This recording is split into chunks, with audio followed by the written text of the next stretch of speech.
Dóra Brík? Hvað? Nei. Endur þessa?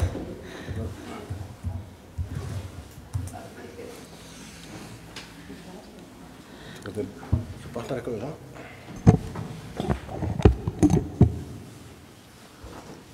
Séum bara því hvort hún sýnir hérna... Það er ekki connected sko. Nei, en þetta hún þarf ekki að vera connected því hún er hérna... Já, ég þarf að vera tengt netinu sko.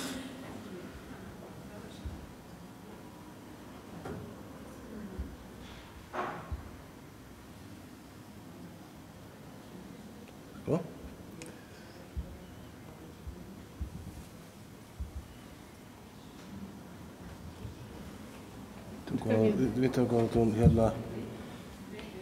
Ekki duplicate. Já. Nú þráast algjörlega við að sýna þetta.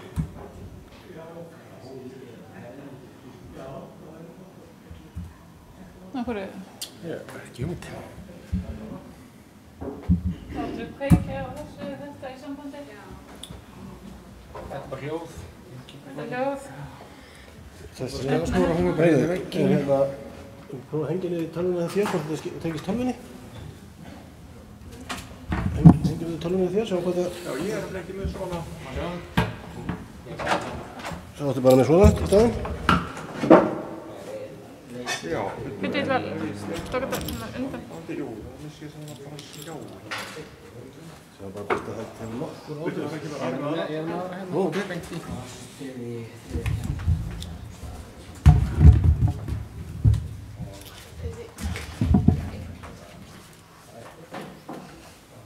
Sýnst þú náttúrulega að finna hana strax. Já, finna hana strax.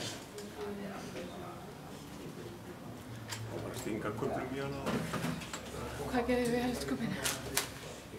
Þá fórum við að hafa hana hérna á staðinn.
Þetta er all leyndarmáli, hvað var þetta? Ekki duplicate, ég vil bara standard.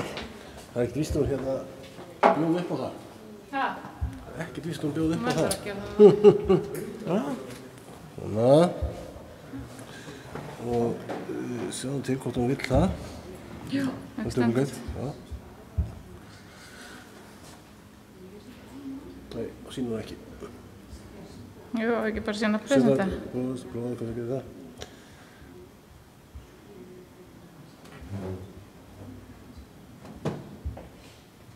Jú. Nú er þetta tónhamingja. Núna hvað? Já, ok. Hvað er svona, það er ekki bara. Heldur þetta sé komið bara núna.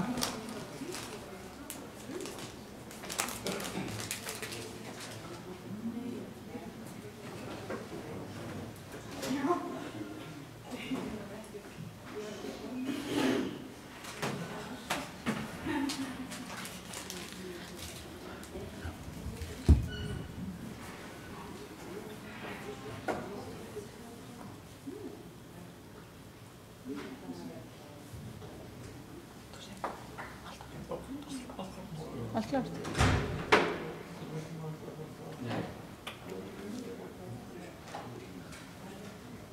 Ok. Góðan daginn. Þetta er hátt eða? Ég býð ykkur velkomin á kynningu og nýju umsóknarferli Framkvæmdasjóðs ferðamannastaða fyrir 2019. Ég heiti Guðrún Dóra Brynjólfsdóttir og starfa hjá Ferðamálastofu. Það sem við ætlum að fara yfir í dag er sem sagt aðeins sjóðinn, umsóknarferlið 2019 og Nýsköpunarmiðstöð Íslands. Hvernig hún kemur, að loknu ég búin þá mun þau koma inn í og fara yfir sem sagt með ykkur þeirra aðkoma umsóknarferlinu í ár. Framkvæmdasjóður ferðamanna var sem sagt settur með lögum 2011 og var fyrst úthlutað 2012. Þetta er sjóður sem leggur áherslu á framkvæmdir. Samkvæmt lögum sjóðsins er markmið og hlutverk hans að stuðla að uppbyggingu, viðhaldi og verndun ferðamannastaða sem eru í eigu umsjón sveitarfélaga eða einkaaðila land allt eða að leitast við að tryggja öryggi ferðamanna og vernda náttúru landsins. Bara skjóta inn í ef það er einhver spurningar þá er ykkur velkomið að spyrja. Annars verður opið fyrir umsóknir eða sem spurningar í lokin. Í fyrra voru gerðar breytingar á lögum sjóðsins og fyrst er það að ríkisstofnanir geta ekki lengur sótt verkefni á landsáætlun er ekki styrkað nema það er undanþága sem kemur aðeins á eftir. Núna geta einkaaðilar sótt í allar tegundir verkefna í stað einungis þeirra sem tengdust náttúruvernd eða öryggi ferðamanna. Sveitarfélög geta sótt styrki til verkefna á landi í umsjón sinni en í eigu ríkisins. Það bara að vera að fylgja þá leyfi landeiganda náttúrulega. Og sjóðurinn er nær eingöngu fjármagn af fjárlögum en ekki með hlutdeild í gistináttaskatti eins og var, ekki eins og var upphaflega.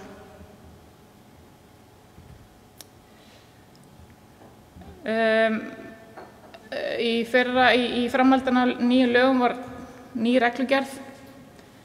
Það voru gerðar nokkrar breytingar á reglugerðinni núna í haust. En sem sagt núna er það að undirbúningshönnun er styrkað vegna verkefna samkvæmt A eða B-lið. Það kemur í næstu glæru hverju þeir eru, en það er sem sagt partur af hlutverki sjóðsins eða markmiðum. En sé hins vegar veittur styrkur til undirbúningshönnunarvinnu skal fyrirhuguðu verkefni lýst svo skilmerkilega í umsókn að mögulegt sé að meta styrkhæfni þess. Þannig að það er verið að gera grein fyrir framkvæmdinni þótt að þið séu bara að sækja í hönnunar eða undirbúningsvinnuna. Mótframlag styrkhafa miðast að jafnvægi 20% af styrkfjárhæð.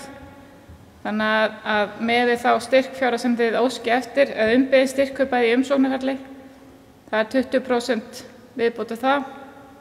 Þannig að núna vitið þið, burtséð frá hver heildarkostnaðurinn er eða umbeðin, að nú vitið þið hvert ykkar framlag sem mótframlag á að vera. Og styrkurinn greiðist út til styrkþega í samræmi við samþykkta kostnaðar, verk og framkvæmdaráætlun og ekki því lengur greitt út fyrsta greiðsla við undirritun samnings. Þetta er svolítið stór breyting, en núna það var þannig að við undirritun samnings var greitt úr 30% af styrkupphæðinni, en það er ekki lengur, þannig að það er bara eftir framvindu verkefna sem að þið skilið þá framvinduskýrslu og fáið greitt samkvæmt því. En sjóðurinn veitir sem sagt fjármagni til uppbyggingar og viðhalds og framkvæmda sem varðar öryggi ferðamanna og verndun náttúru og þá C-liðurinn undirbúnings- og hönnunina vegna verkefna sem eru styrkvætt samkvæmt á A eða B-lið.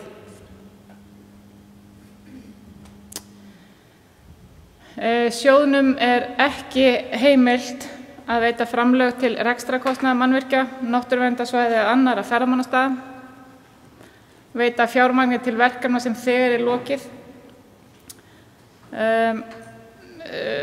síðan styrkja fyrirtæki sem hafa með höndum rekstur ferðamannastaða, umfram þá hámarks upphæð sem leyfilegt er samkvæmt reglugerð framkvæmdastjórnar ESB, en þetta er sem sagt að hámarki 200.000 evrur. Þetta eru, hvað er þetta mikið? Þetta er einhverjur 20 milljónir sem þið hafa fengið á hverju 36 mánaða tímabili. Sjóðnum heldur ekki heimilt að greiða fastan launakostnað umsækjanda og veita styrki til ferðamannastaða sem ekki eru opnir gjaldfrjálsri umferð almennings, en heimilt þó að taka gjald fyrir veitta þjónustu. Og þá þetta sem sagt, það ekki beint útskýring hverju veitt þjónusta en það ef það sem sagt salerni, þá það bara svona hvað kostar að sem sagt reka það og svona almenn þrif, klósettpappír og svona fleira. Úthlutanir framkvæmdasjóðs frá upphafi síðan 2012 eru hátt í 4 milljarðar. Þetta eru 547 verkefni, eða sem sagt styrkir sem hafa verið veittir. Þetta er ágæt upphæð. Og inn á heimasíðu Ferðamálastofu er hægt að sjá vefsjá framkvæmdasjóðsins og þetta sem sagt öll verkefnin, allir punktarnir eru sem sagt þeir staðir sem hafa fengið styrk og þar það getur sem sagt farið inn á heimasíðuna og klikka inn á hvern punkt og séð þá hvað er á bakvið og upphæðina og verkefnin. Og svo eru appelsínugulu punktarnir, það er landsáætlunin sem var sem sagt núna síðast og þetta er mjög gagnlegt að skoða og getur líka bæði séð, þú veist, bera ykkar verkefni saman við og sjá aðeins hvernig þetta hefur bæði breyst og þróast. Heildarfjárhæð umsókna og styrkja fer ekki alltaf saman, heldur heildarfjárhæð umsókna hefur verið svolítið há með við sem sagt hvað heildarfjárhæð styrkja hefur verið. Að til dæmis 2016 þá voru hátt í 4 milljarðar umbeðin styrkupphæð en veittur styrkur var 650 minni, eitthvað svoleiðis. Þannig að það ber svolítið á milli þarna. Ég ætla að fara aðeins yfir ferlið. Ferli umsóknar er þannig að auglýst er eftir umsóknum. Venjan hefur verið svo að það er bara eins og ári og að hausti þá. Það hefur undanfarin ár komið svona ráðherraúthlutun sérstök og þá er það annaðhvort að bara ráðherra grípur inn í með en það hefur ekki sem sagt það hefur ekki verið, það var síðast 2015. Að umsóknarfresti liðnum tekur við úrvinnsla umsókna og í byrjun árs til að stjórna sendi ráðherra og það er ráðherra sem úthlutar.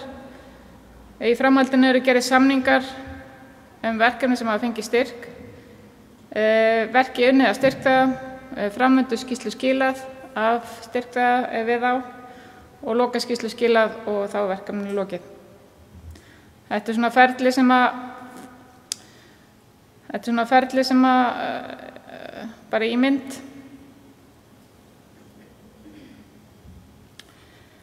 Umsóknarferli núna 2019.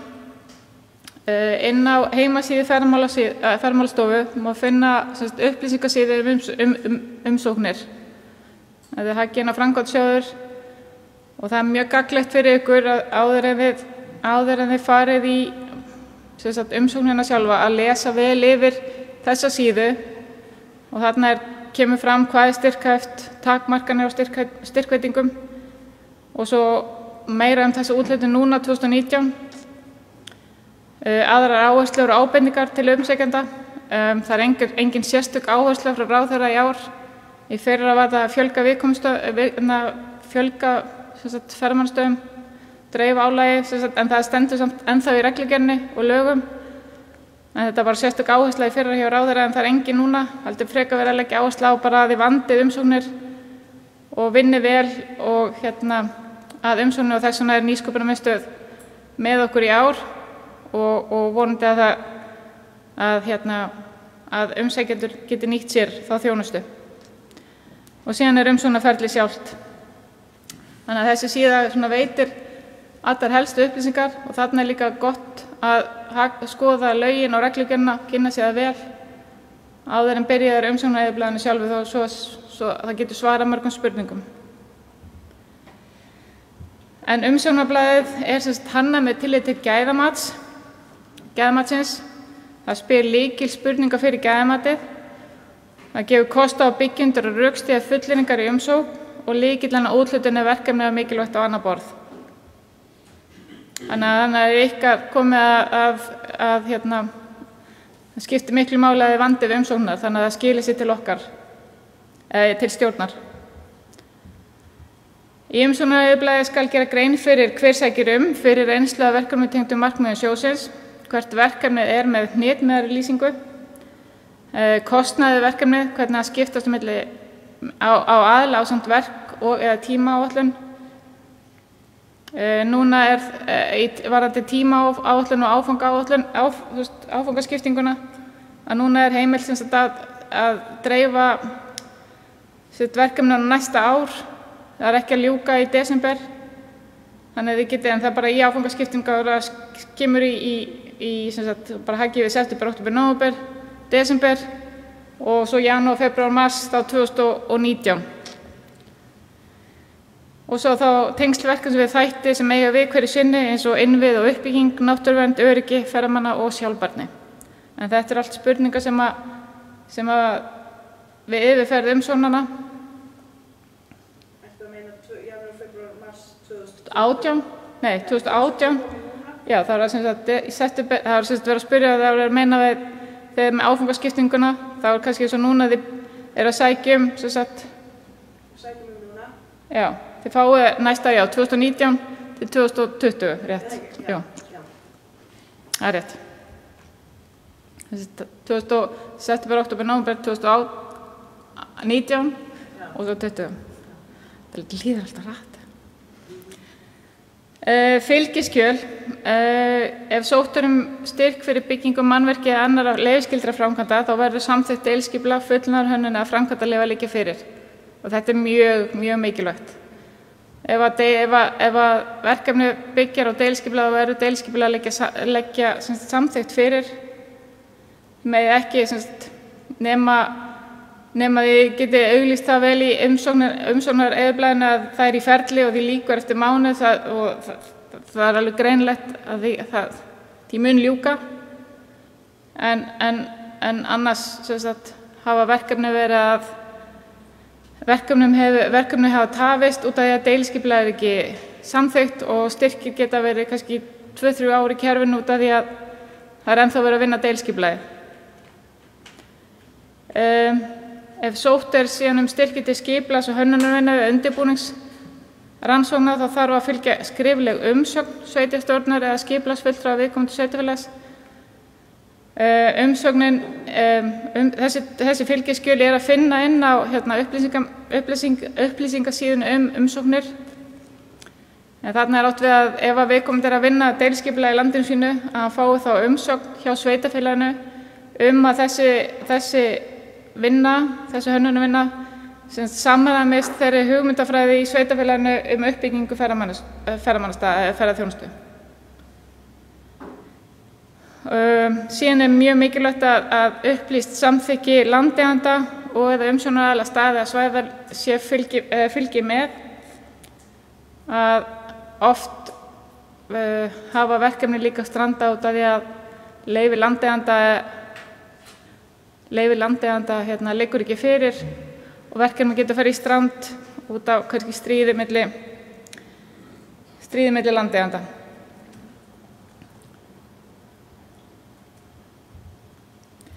En gæðamatið er kjarni í úrvinnslu stjórnar. Stig á gæðamatsblaði segja til forgang verkefna í tillögugerð og umsóknar eins og kom inn á áðan umsóknareyðublaðið hannað með gæðamati í huga. Þannig að allar þær spurningar sem við spurjum í umsóknarblaðinu erum við að reyna að fá til að þið svarið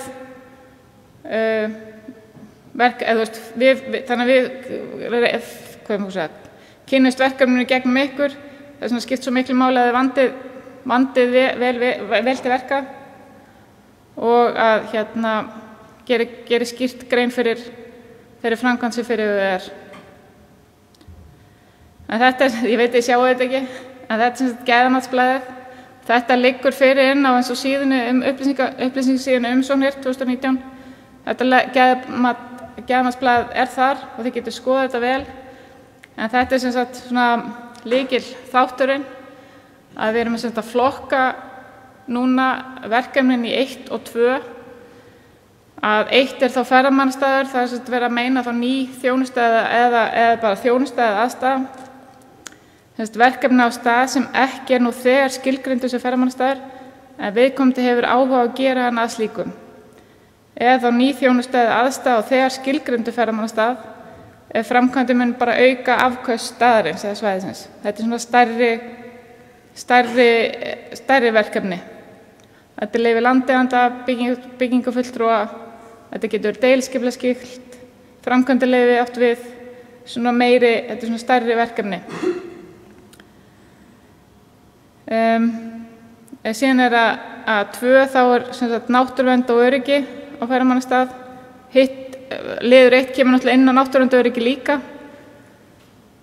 En liður 2 þá verkefni þess að vera að bæta eða lagfæra núverandi aðstöðu á ferðamannastað sem tengist öryggi og náttúruvernd. Eða þá bætt afköst við móttöku ferðamanna en þjónustig ekki útvíkkað. Svo segir ef skipulags- og eða byggingarleyfi skylda framkvæmdir að ræða þá þarf að velja 1. En 2 liðurinn meira ef að þeir eru með, ef að sem sagt göngu þeir að laga göngustíginn eða meira svona minni framkvæmdir sem að á við þarna í 2.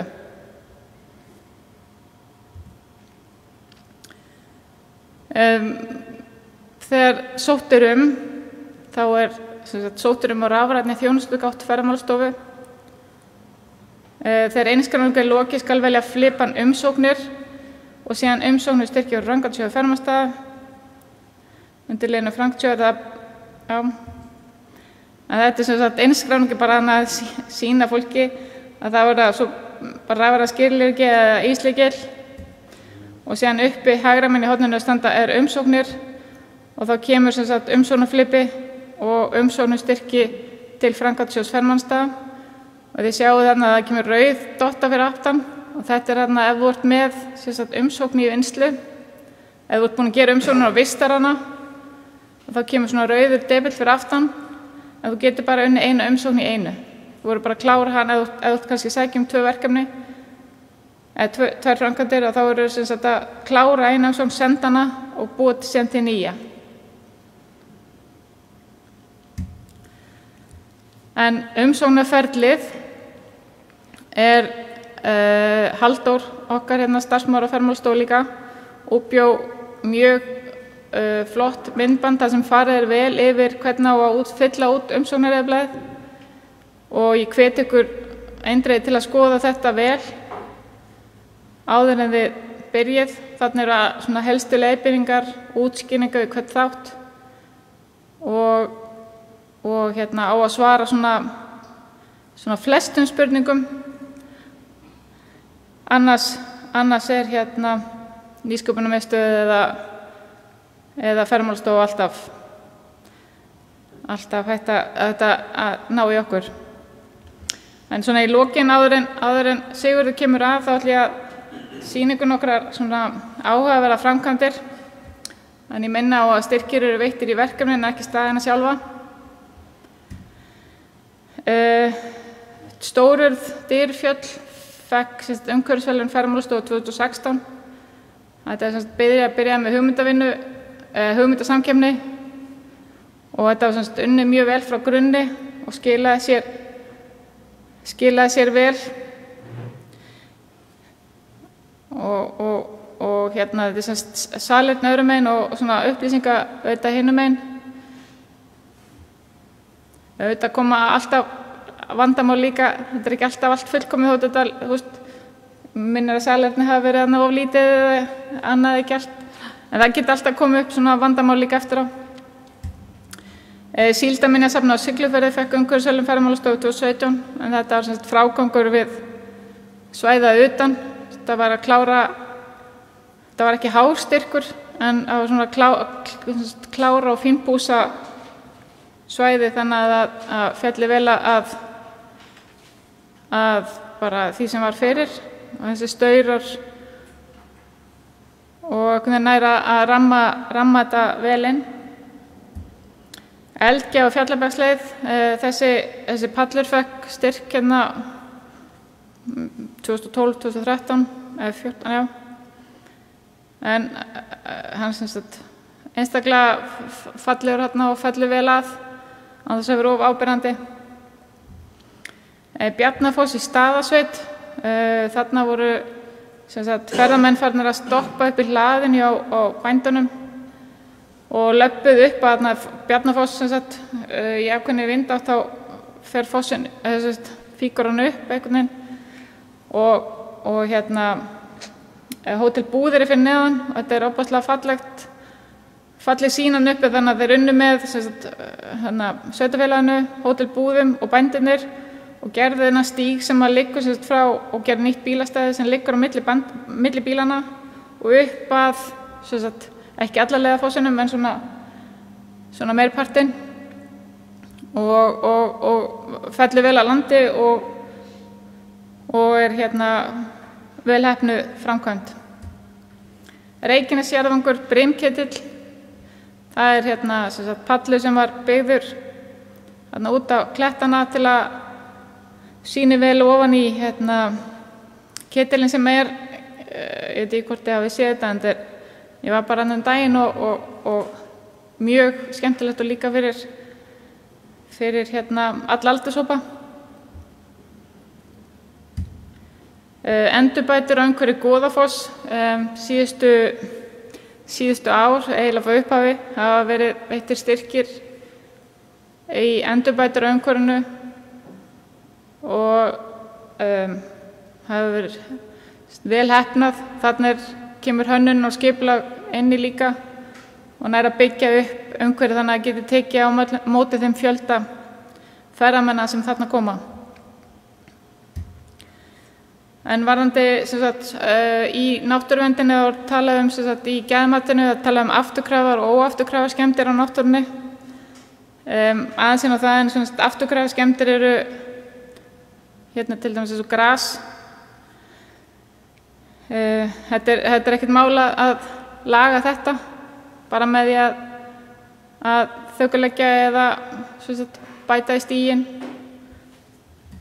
Annað er sem sagt efri reykir. Sjáum við hérna hvernig ástandið þarna orðið svona slæmt þar á mörkunum held ég svona víða að vera óafturkraft en þarna er samt hægt að laga og bæta í göngustíginn að brúnni við fossinn. En þarna er ágangur töluverður.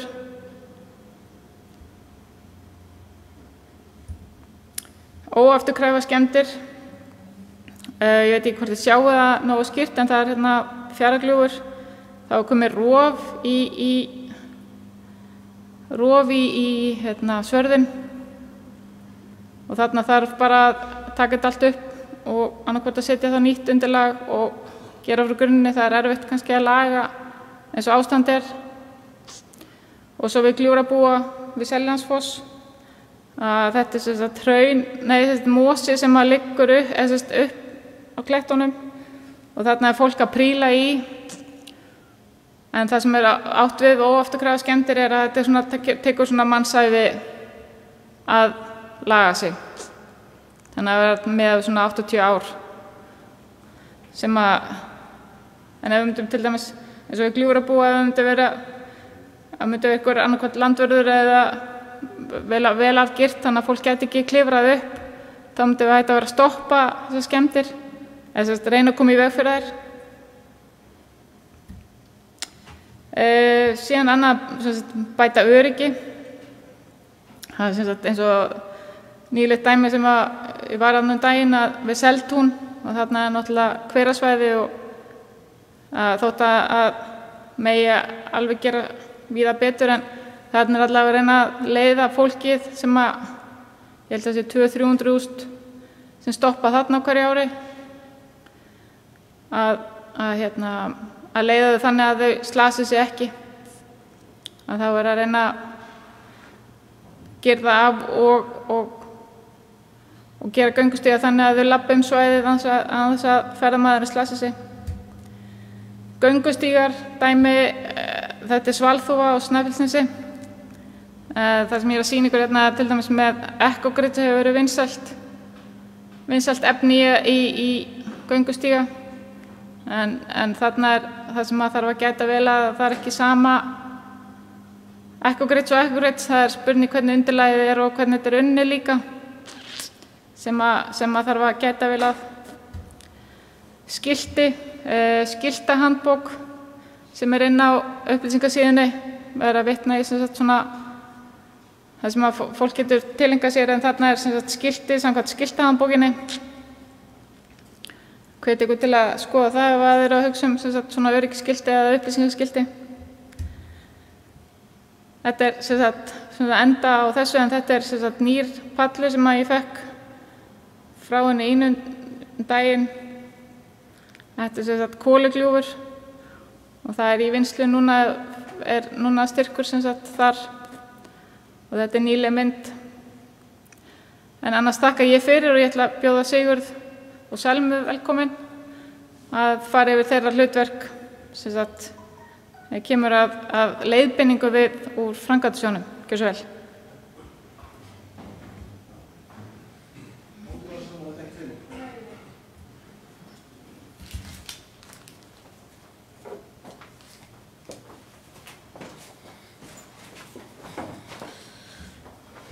Heil og sæl öll, Sigurður Steingrímsson heiti ég, kem frá Nýsköpunarmiðstöð Íslands og Selma, starfsvitið mín, er hérna líka. En ástæðan fyrir að við erum hérna núna er svo að það er svona samstarfsverkefni Nýsköpunarmiðstöðvar og Ferðamálastofu samstarfsverkefni að bæta umsóknir sem að Ferðamálastofan fær í þessu sambandi. Og okkar hlutverk verður þá að leiðbeina umsækjendum við gerð umsókna og rétt að taka það fram að þó við Selma séum öflug þá erum við ekki að fara að skrifa umsóknina fyrir ykkur, það er alveg bannað, en við erum tilbúin að leiðbeina og leiðsegja. Og ef þið farið inn á heimasíðu Nýsköpunarmiðstöðvar, þið getið farið ég var að draga þetta yfir.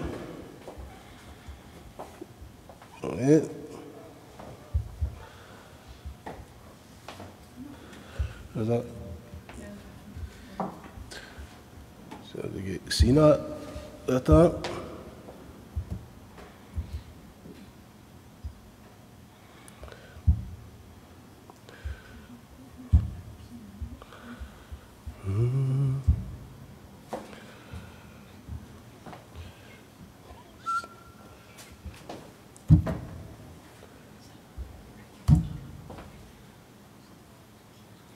Nú er þetta alltaf að gerast. Þið getið farið stuttuleiðina á vefnum og þið eru komin að skrifa nmi.is/leiðsögn.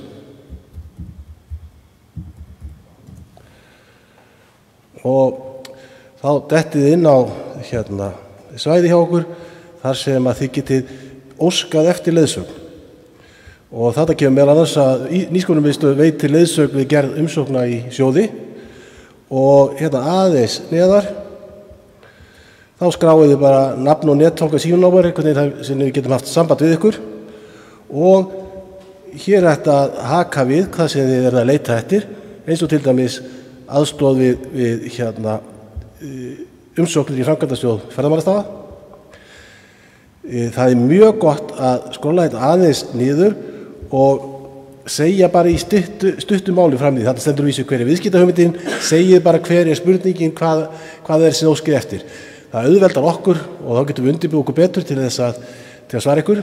Það sem að gerist að þið sendið þessa beiðni og hún fer, þegar hún kemur til Nýsköpunarmiðstöðvar, þá verður umsóknum miðlað til starfsmanna. Það eru nokkrir starfsmenn sem taka þátt í þessu og það er gert nána strax, og í framhaldinu þá höfum við samband við ykkur og finnum út tíma sem hentar. Þá getum við í framhaldinu, ef þið eru að skrifa umsóknir og viljið renna yfir hana með okkur, þá getum við tengst tölvunni hjá okkur, séð umsóknina og við horfum á þetta saman og séð hvað er gott og hvað má bæta. við reynum að svara þessu eins fljótt og kostur og við erum það mörg í þessu sinnum þessu að þeir ættu ekki þurfa að bíða mjög lengi. En yfirleitt það bara samdags að daginn eftir erum við búin að hafa sambandi til að finna tíma sem að hendar báðum. Kannski eitt í viðbót að það er gott að byrja snemma að skrifa og fá fólk til aðstofar fyrr inn í ferli heldur en alveg á allra síðustu dögunum. Þannig að við bara leggjum mikla áherslu á það að fólk byrji snemma, vandi vel til verka, fái aðstoð fyrr en síðar og skili umsóknina bara leið hún tilbúin en að vera tímanlega.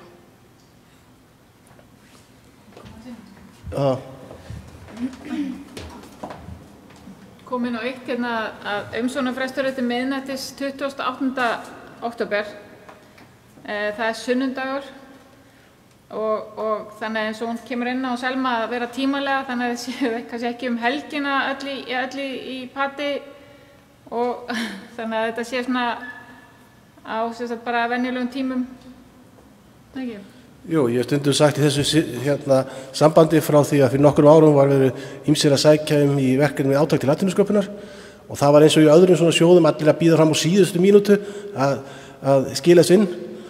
En korter í umsóknarskil fór rafmagnið að miðborg Reykjavíkur og ekki hægt að skila inn. Þannig að það er allt í lagi að skila þess inn aðeins fyrr, jafnvel viku fyrr.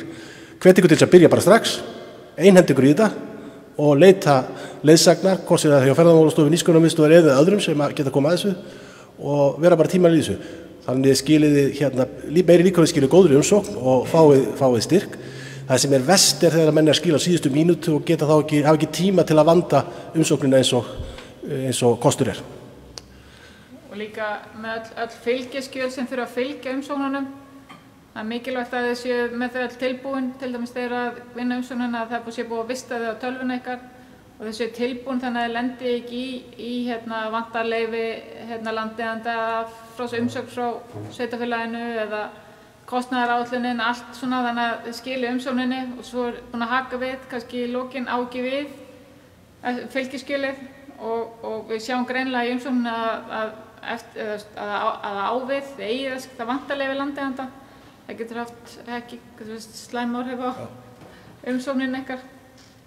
En ef þið viljið þá er þetta að renna yfir umsóknar eyðublaðið. En annars er eins og við komum inn á áðan mjög ítarlega greint frá því inn á heimasíðu Ferðamálastofu undir upplýsingasíða umsóknir. Einhverjar spurningar? Allir með þetta alveg á tæru? Af hverju veljið þið sunnudags skiladag? Það kemur spurningin og sæla af hverju veljið sunnudag sem skiladag. Það var bara þegar verið með umsóknarferli að það var verið til föstudags og var ákveðið að leyfa bara helgina að líða ef fólk svona að kláraði fínbúsa. Þetta er bara svona, þið getur verið komið með þetta allt tilbúið, bara notið þá helgin ef það er allt ef það vantar eitthvað upp á, en annars hveti ykkur bara til að vera búin að skila á föstudeginum og eiga helgafrí. Já.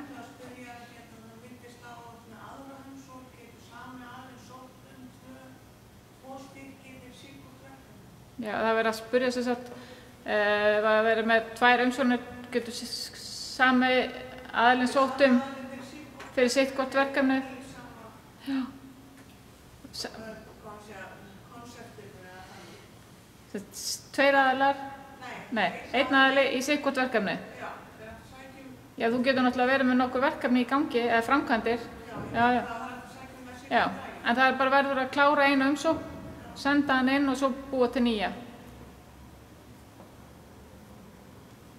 Man getur byrjað að vinna umsókn og farið frá því og komið aftur. Já, það verður að spyrja, getur maður byrjað að vinna í umsókninni, farið frá hann og komið aftur? Já, það er hægt að í umsóknareyðublaðinu að skrolla niður. Það er spurningum að sýna þetta bara aðeins í svona grófu.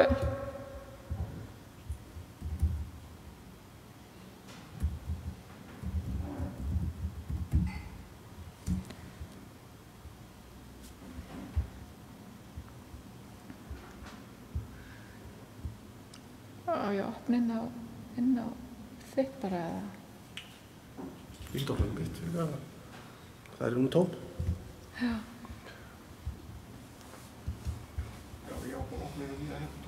Já. Ég bara komin inn á mig hérna. Skulum bara opna henni svo ég bara sýna ykkur. 894 9370. Nú syngja allir beint í því. Já, vel, góður lagi. Beint númer til sigur þar. Já. Komið þið.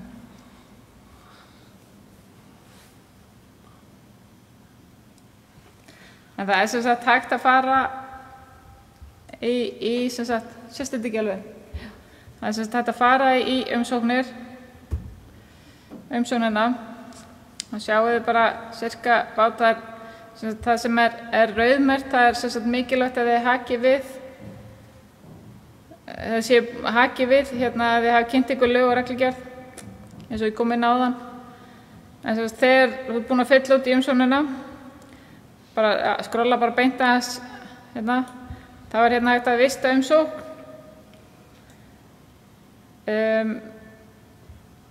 Kannski minn og viðhengið. Já, þannig að þetta vista umsóknina og það sem er líka gott að áður en segjum að þið séu búin að fylla út umsóknina eins og það hafið, vista hana þá, áður en þið farið að hengja öll fylgiskjölin við, út af því að sum fylgiskjöl geta verið kannski of þunga, getur kannski tölvanhrunið eða eitthvað, komið eitthvað vandamál, en það er alltaf umsóknin sem þið eru búin að gera nýjasta vistuð. Eins og ég sá aðan þá var inn á kynninguna, þá var svona rauði punktur fyrir aftan.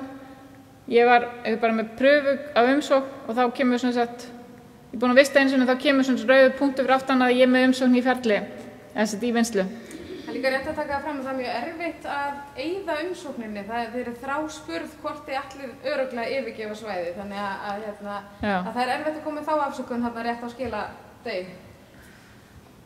Það sem er bara svona kannski svona til að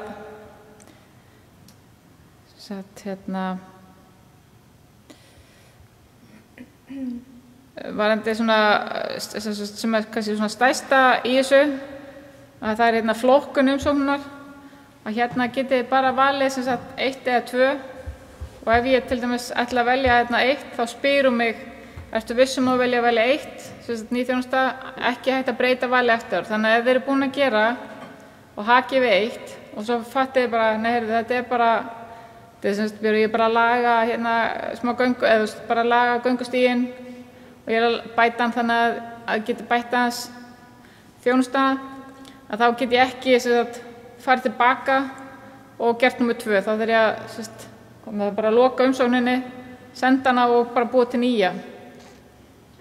Eða hreinsa hana, bara fara neðst, bara aftur, fara neðst niður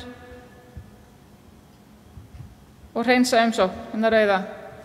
Þá hreinsast allt sem þið eru búin að gera að undan líka.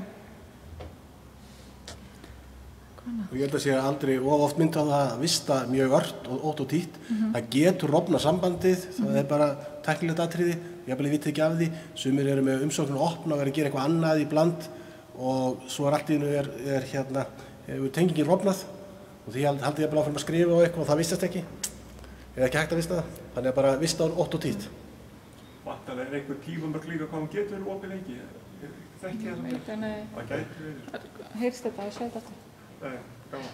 Það er spurning hvort það er þessi tímamörk hvað hún getur verið opið lengi, en ég held þú getur bara vista hann og svo getur þú farið í hann eftir viku eða ég held að það sé engin tímamörk. Nei, ég meina þú veist hvað hún getur verið opið lengi í skjánum. Já, opið skjánum, já.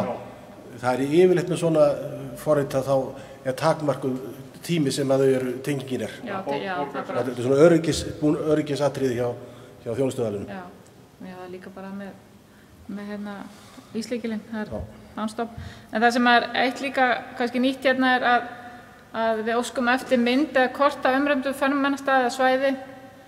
Það er oft oft sem að stjórnin eða við erum að fara yfir umsókn og við kannski maður gerir sér ekki alveg grein fyrir hvað þetta er, þótt maður vitum svona sirkabát, en það er alltaf mjög gott bara við að beða hnit, en það er mjög gott líka bara að senda annað mynd eða þá kort af svæðinu og bara lýsandi líka fyrir fyrir þá sem eru að meta umsóknina.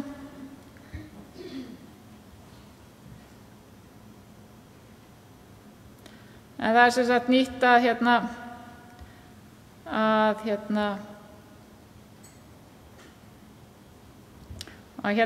hvenær áætlað að verkið hefjist, það tilgreinir dagsetningu og hvenær áætluð verklok.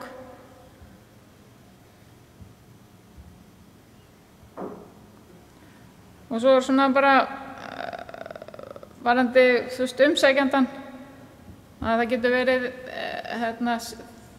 þú getur verið að sækja fyrir sveitafélagið, þá skrifar nafn sveitafélagsins og kennitölu sveitafélagsins. Ábyrgðarmaður þá vanlega sá sem að sækja svo staðgengill, alltaf gott að hafa einhvern annan annaðhvort inn í sveitafélaginu, inn í fyrirtækinu eða annan fjölskyldumeðlim sem að viti hvað í gangi. Einhverjar fleiri spurningar?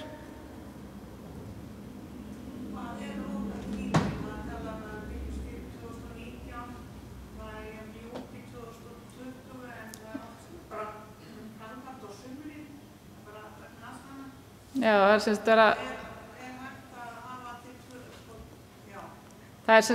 og það er verið að spyrja mig ef umsóknin úthlutað næsta ári 2019.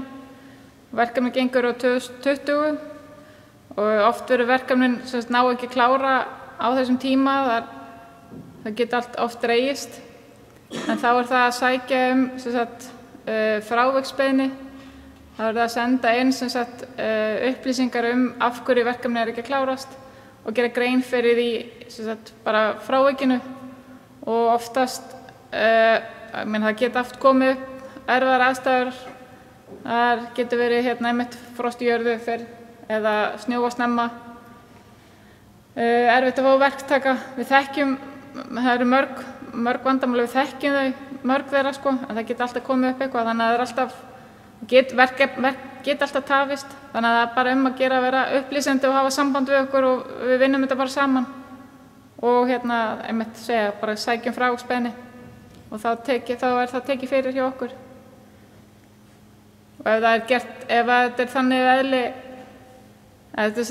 frávikið er þannig, þá er oftast veittur frestur, en það er ekki endalaust samt. Við erum að reyna að stoppa það. Ár þetta tímabili?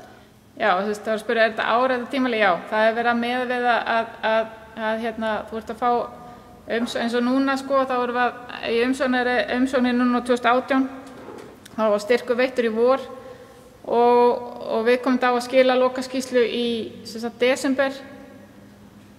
Núna verður það líklega ekki fyrir einn, bara ef við úthlutum í apríl aftur á næsta ári, vonandi verður það fyrr, að þá verður verkefnið til að skila lokaskýrslu í apríl árið seinna.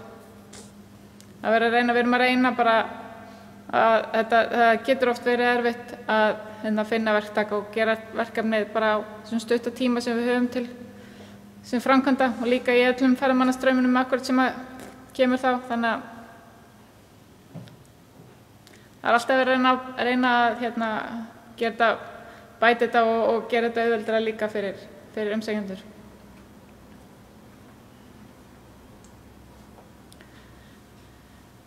Einhverjar fleiri spurningar?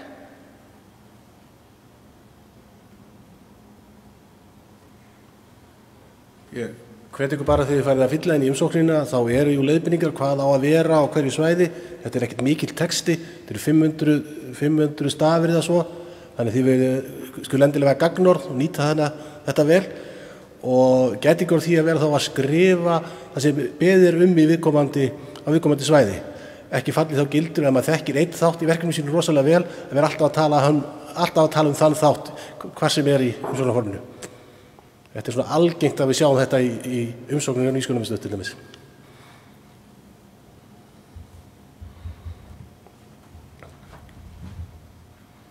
Kannski ein spurning með eitthvað hámark á hvað maður getur sagt styrk eða það sem hægt að sækja? Það var að spurningin er eitthvað hámark hvað hægt að sækja? Í ár eru 600 milljónir rúmlega til úthlutunar. hæsti styrkur var síðast með 70 milljónir. Já, það einhvern veginn þannig að það ekki hægt að eitt verkefni sækir 300 milljónir og það ekki nema að það sé. En já, fyrir 2 árum var þak, þá var hámark 30 milljónir. Árið eftir það var hæsti styrkur 60, það bara fer eftir. Þetta rosalega breytilegt eftir bara eðli verkefna og framkvæmdana og bara hvað háa styrk, hvað háa upphæð við erum með til úthlundunar.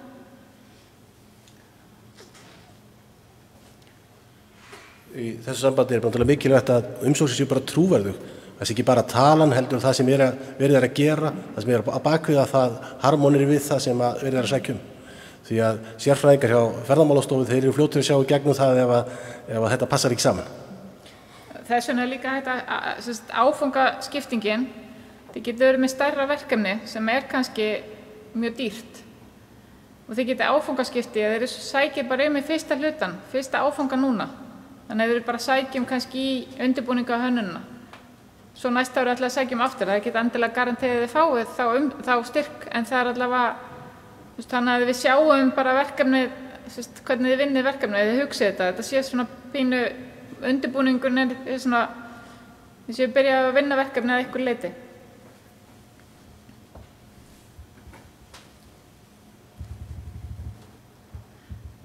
Eitt sem kom inn á varðandi landsáætlunina, það kannski mikilvægt að þið skoðið það. En samkvæmt 1. grein laga koma framkvæmdir sem eru á landsáætlunum uppbyggingu innviða til verndar náttúru og menningarsögulegum minjum ekki til álitlega við úthlutun úr framkvæmdasjóði ferðamannastaða nema sérstaklega standi á. Verkefni sé þá almannahagsmuna og þarfnist skjótra úrlausnar. Þá með út af landsáætlun hugsuð til lengri tíma 3 ára. Það alveg bara einmitt. Hún þarfnist skjótra úrlausnar og þarna þurfum við að segja til þess ef verkefni á landsáætlun. Það þurfa að tilgreina hvaða verkefni og hvar og af hverju verið að sækja framkvæmdasjóð. Og eins og hann kom inn á það eru 500 stafir sem þú getur sagt. Það einmitt eins gott að vera gagnorð á.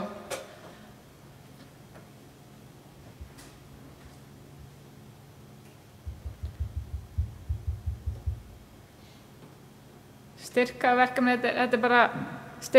þetta bara partur af úr lögunum.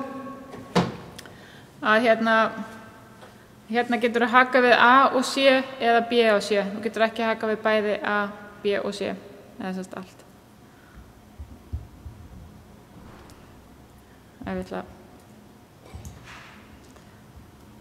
Þannig að umsóknin hefur á að ef þeir eru að gera eitthvað sem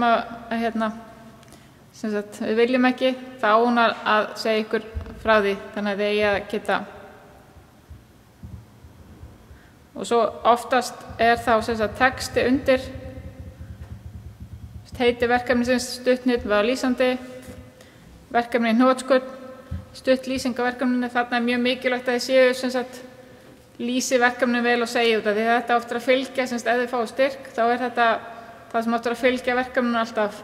Þannig að brúa smíði við lækinn eða eitthvað. Þetta svona við lækinn fljósku eða eitthvað. Landsvæði, hvar þið eru, sveitarfélag og póstnúmer, svo gjaldtökuna. Þannig að þetta spyr ykkur, þetta leiðir ykkur svolítið áfram, þannig að við erum að staðan fyrir að skrifa bara heila 2000 orð og við erum að lesa ekki þá erum við að reyna að spyrja það sem skiptir máli í geðmatsblaðinu en þetta allt aðgengilegt inn á heimasíðu Ferðamálastofu og ætti að vera skýrt og svo með nýsköpunarmiðstöð sem getur það aðstoða ykkur ef það eru fleiri spurningar.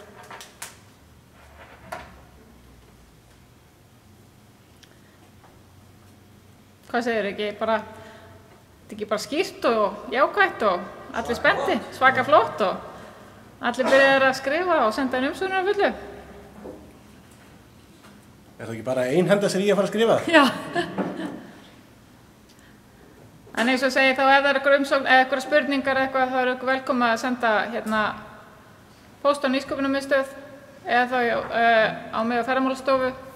En annars bara þökkum við kærlega fyrir mætinguna og bara hlökkum til að sjá allar umsóknar núna eftir nokkra vikur.